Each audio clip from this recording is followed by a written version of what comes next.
À tous. Donc, comme l'a dit Karine, j'espère que vous portez attention à la vigilance de Météo France. Près de 9 Français survivent, donc c'est une très bonne chose.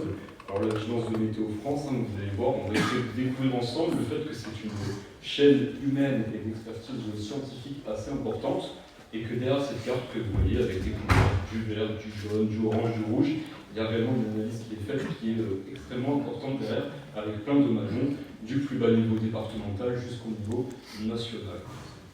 Alors, la présentation, elle va se faire un peu sous 3 parties. On va premièrement parler globalement de la vigilance en général, on va voir un peu ses généralités, etc.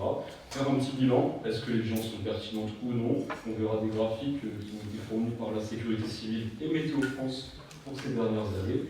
Et puis enfin, nous allons voir la partie, je pense, la plus intéressante, qui est comment tout ça est fait, qui décide, comment c'est décidé. Et donc, nous allons un peu étudier tout cela.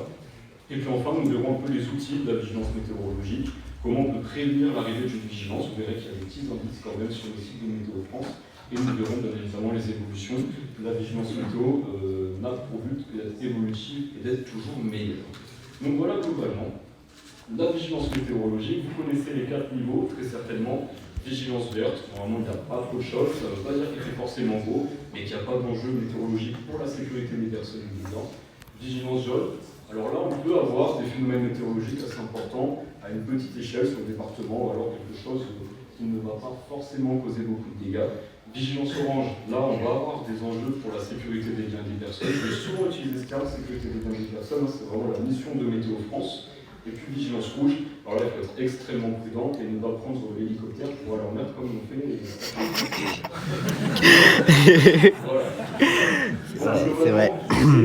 Des statistiques, Et oui. un petit peu, donc ces statistiques, on pourrait se dire ok c'est Météo France qui les a fait, donc c'est très biaisé, etc. Pas du tout. C'est toujours fait en fait entre Météo France et la sécurité civile. Donc c'est la sécurité civile qui va évaluer s'il y a eu des interventions ou non. Et donc là, c'est l'évolution des cas de vigilance et du taux de non-détection. Le taux de non-détection, c'est quand on a eu un phénomène météorologique violent et qu'on n'avait pas déclenché de vigilance. Ça peut arriver, vous le voyez, il y a eu un petit pic en 2020. Mais globalement, ce qu'on voit, la tendance, c'est que globalement, entre 2012 et 2025, ça a tendance à baisser. Forcément, les modèles météorologiques évoluent. L'organisation Météo France a aussi un petit peu évolué. Et donc, on arrive à faire des très bons scores là-dessus. On voit par contre, vous voyez que le taux de vigilance météorologique, que ce soit de l'orange ou du rouge, c'est très variable en fonction des années. Il y a des années où on va en avoir beaucoup, d'autres un petit peu moins. 2020, on en a un peu moins, mais il y a eu pas mal de rouge. Et puis là, vous voyez les dernières statistiques qui sont sorties. Donc ça, c'est un graphique qui est tout récent de la part de Météo France, 2025, avec un certain nombre d'oranges et quelques vigilances rouges. Donc voilà globalement. Tout ça, vous le retrouvez sur le site de Météo France. Il y a plein d'autres statistiques qui sont faites pour la vigilance météorologique. Donc n'hésitez pas à aller les consulter, c'est super intéressant et vous pouvez avoir un petit peu des informations sur tout ça. Alors globalement, petite histoire de la vigilance météo, je pense que beaucoup vous connaissez, peut-être d'autres non, mais c'est toujours intéressant de le revoir. 1er octobre 2001, première vigilance météorologique. Alors ça vient d'où tout ça? Le petit point rouge juste avant, je ne sais pas si vous savez ce que c'est on va dire un événement météorologique, les tempêtes de 1999. Qui ont fait beaucoup de dégâts, donc il y a vraiment une remise en question à Météo France du système d'alerte. Avant, on avait ce qu'on appelait des brames et des alarmes, ça n'existe plus. Donc 2001, première vigilance météorologique, 5 paramètres, le vent, les pluies, les orages, la neige et les avalanches. Et puis après, second petit point rouge, vous voyez ici 2003, je pense que pareil, ça vous parle de la canicule. Donc à partir de 2004, on introduit le paramètre canicule, étant qu'on y est, le grand froid. On en a de moins en moins, mais ça reste toujours présent. En 2007, les fortes précipitations nous donnent la vigilance plus inondation. Et puis après, au début des années 2010, un autre événement très marquant en France, c'est la tempête Cynthia. Peut-être que vous connaissez si vous êtes sur l'Atlantique. Il y a eu beaucoup de morts. Et donc on avait une vigilance rouge concernant le vent violent, mais il n'y avait pas à l'époque le paramètre plus inondation. Et donc on a introduit le paramètre vague submersion, pardon. Et donc on a introduit en 2011 les vagues submersion dans la vigilance. 2020, tout ce qui est surveillance des réseaux d'eau, des cours d'eau, ça passe sous Vigicru. Donc c'est Vigicru en partenariat avec Météo France, on va leur fournir des prévisions pour les bassins versants, etc., qui vont assurer cette vigilance. À partir de début des années 2020, pareil, on a les phénomènes dangereux anticipés à 7 jours, on va en parler à la fin, les APIC qui arrivent en 2021, et puis en 2022, petite révolution, avant la vigilance a été sur 24 heures, dorénavant c'est sur 48 heures, donc on a une carte pour la journée et une carte pour le lendemain, et à partir de 2023, On a également introduit ce qu'on appelle la météo des forêts. Peut-être que ça vous parle, c'est cette carte de couleur, à ne pas confondre avec la vigilance météorologique. On parle vraiment d'un risque de feu de forêt si un feu se déclare, donc ça ne fait pas partie de la vigilance. Et puis on verra après les évolutions qui vont avoir lieu dans les prochains mois, prochaines années. Donc voilà, globalement, j'espère que tout le monde connaît un peu cette vision, c'est le site Météo France, le site de la vigilance. Alors vous avez bien évidemment la carte du jour, donc là c'était une vigilance qu'on avait déclenchée sur le Morbihan, vigilance orange plus inondation, donc vous voyez le paramètre qui est en orange en haut, et puis tous les autres paramètres, et puis vous pouvez cliquer sur chaque paramètre pour isoler tous les départements que vous voulez. Vous avez un petit texte national qui est juste sous les vigilances, qui est rédigé au niveau national, et puis un petit bulletin national de la vigilance en bas. Et on verra après qu'on peut aussi aller suivre un bulletin un peu plus infra-départemental qui est rédigé dans les régions et qui va vraiment les cibler dans les départements ce qui se passe. Tout ça, ça va être la question suivante. C'est globalement comment on peut dire qu'on va mettre tel département en vigilance, comment on peut rédiger un bulletin départemental, et surtout comment on sait tout ce qui se passe dans ces départements. Météo France, ça reste une organisation nationale.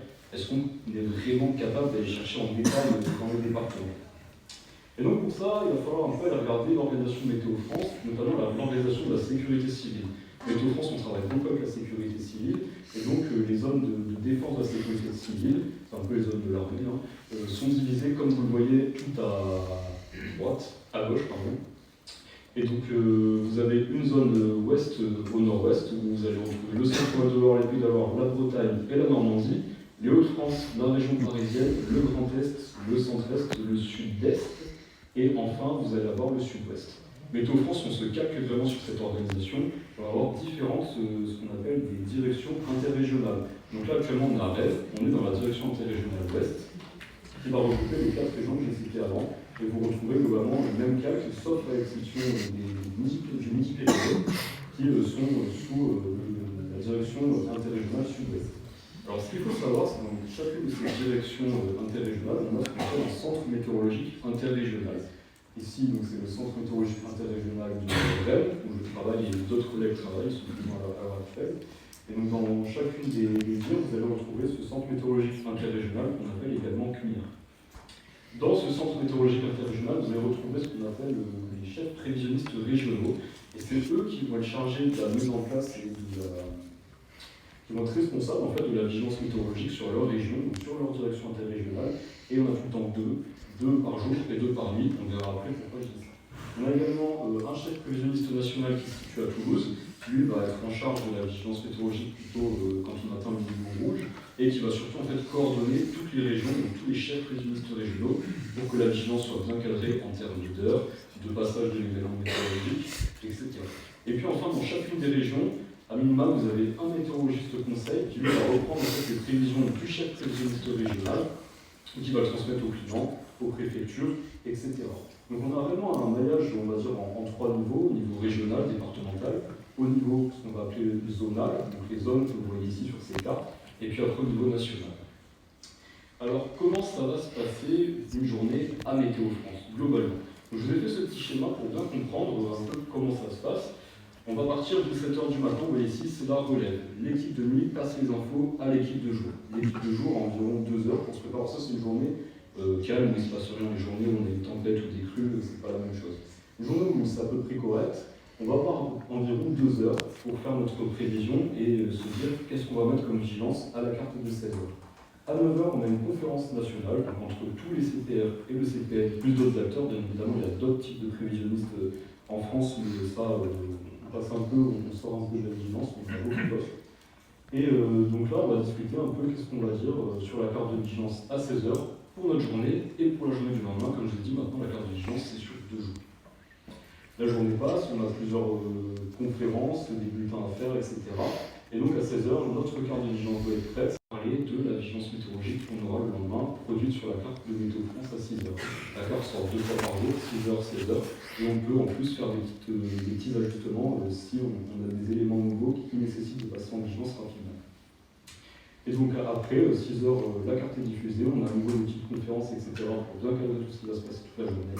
Et puis on passe le tour à la relève, qui arrive à 7h. Donc voilà un peu 24 heures au sein d'une équipe de CPR ou de CPN pour voir un peu comment on va faire la vigilance.